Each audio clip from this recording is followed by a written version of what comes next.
تم الطلاق من تاني. ما هو النهارده بقى يوم الطلاقات العالمي، كل واحد بيتطلق. ما هي موسم الطلاق بل عليها اخر السنه دي جايه وشها فله كده، بتقفل مواضيع زي ما بتقفل شهور السنة، هي بتقفل مواضيع الجوازات. تم طلاق الفنانة والمطربة الجميلة اللي احنا كلنا طبعا بنحبها في الله، شيرين عبد الوهاب، من حسام حبيب.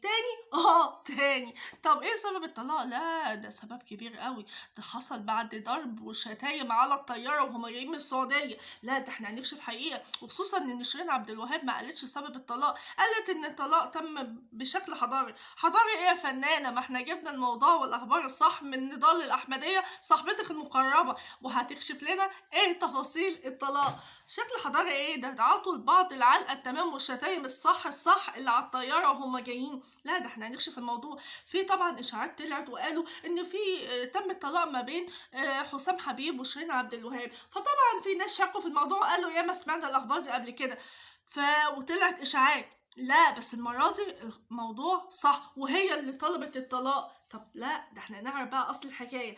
طبعا مصدر مقرب من شيرين عبد الوهاب قال فعلا انه تم الطلاق، وهي طلعت واكدت الخبر ده فعلا، وقالت انه تم الطلاق رسميا بشكل حضاري. بس الموضوع ما كانش فيه حضاري خالص، ولا ليه اي علاقه بالحضاره ولا الفراعنه ولا اي حاجه. الصحفيه نضال الاحمديه رئيس تحرير مجله جرس اللبنانيه كشفت الحقيقه كامله، وخصوصا هي كانت الصديقه المقربه للفنانه والمطربه شيرين عبد الوهاب. قال انه هم جايين من السعوديه، حسام حبيب وشيرين عبد الوهاب كانوا في هناك شيرين بتحيي حفل روائع السنباطي اللي كان موجود في السعوديه. فطبعا كعاده حسام حبيب مدخل مناخير اهله في كل حاجه خاصه بشيرين عبد الوهاب، ومشيلها كل امورها. حتى فريق العمل الخاص بشيرين عبد الوهاب غير حسام حبيب كل اصحاب حسام حبيب، لانهم محوطينها وعاملين عليها كماشه بشكل غريب مش مفهوم. فطبعا وهم جايين، هي طبعا كل ده بتكشفها نضال الاحمديه، لان شيرين عبد الوهاب قالت شكل حضاري، بس هو مش شكل حضاري خالص. فقالت ايه بقى؟ قالت ان هو حصل ما بينهم مشاده. سبب المشاده والخلاف ايه؟ ان حسام حبيب عايز يتدخل في كل صغيره وكبيره خاصه بشيرين عبد الوهاب، وفي اعمالها وفي حفلاتها، وكل ما تتخيله صغير وكبير عايز ان هو يتحكم في شيرين عبد الوهاب. هي الظاهر ان هي جابت اخرها واتنفخت منه. فالموضوع تطور على الطيارة وهم في الجو، راحوا شادين مع بعض، وتطور الشداد لمشادة كلامية وألفاظ بالشتايم، وكمان وصل لحد الضرب. فلكم أن تتخيلوا ضرب وشتيمة فوق في الهواء والطيارة طايرة. مش عارفة ايه يعني، لها احساس تاني يا جماعة لما حد يتخانق كده في السما. المهم نرجع لمرجعنا من تاني، وان هي طلبت الطلاق رسميا، وقررت تماما ان هي تنتهي من الموضوع ده لانه بقى ماسخ قوي وهو زودها جامد جدا. فطبعا هي كمان مش بس كده، قررت ان هي تعمل فريق عمل خاص بيها، وكل الكلام ده ما قالتوش شيرين بس، قالته الصديقة المقربة ليها رئيس تحرير مجلة الجرس زي ما قلت نضال الأحمدية. قالت كمان إن هي هتكون فريق عمل خاص بيها جديد تماما عن الفريق العمل اللي كان مكون من حسام حبيب وشلته، الشلة كاملة هو محاوطين عليها وحتى في أعمالها. فمش عارفة ايه ليه وجهة النظر. فانت كده ده بيخلي دماغنا بتروح لحتة تانية، يعني اللهم ايه، احنا مش عايزين يا رب نظلم حد، مش عايزين نظلم حد.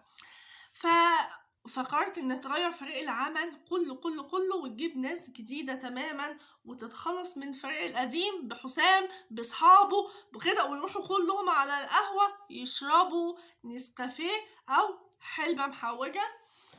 فطبعا وهي دي القرار، يعني مش عارفه يا جماعه والله، هي السنه يعني بتخلص، والمواضيع الجوازات كمان بتخلص، يعني بتتقفل.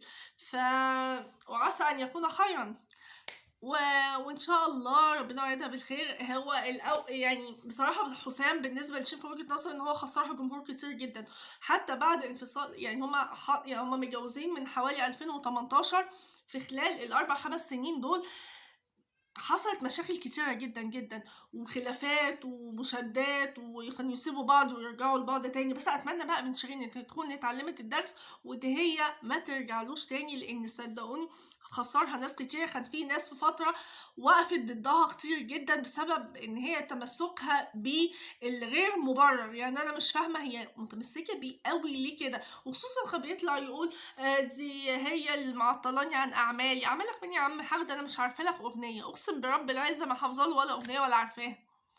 فمش عارفه يعني. فهو كان واخد شيرين ان هي سلمه للشهره ليه والنجاح، فهو بعد كده يقول لا ده انا عشان بدير اعمالها فتخليت عن اعمالي ومشروعاتي وشهرتي. يا عم الحاج شهرتك من خلي ببساطة أحمدي صلي على النبي كده. أنت بتكلم ناس جايين من كوالالمبور ولا من الصين؟ ما احنا عارفينك، ده احنا أهل البلد وعارفين. فأحسن قرار إن هي اللي عملته شيرين في نهاية السنة 2023. إن شاء الله سنة 2024 تبتدي بقى صفحة جديدة بحياة جديدة ما فيهاش حسام حبيب تماما تماما.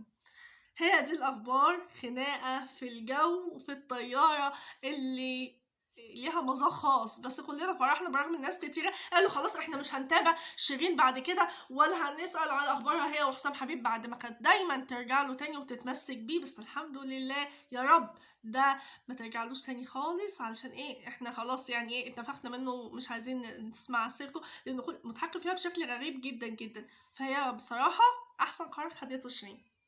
تحياتي.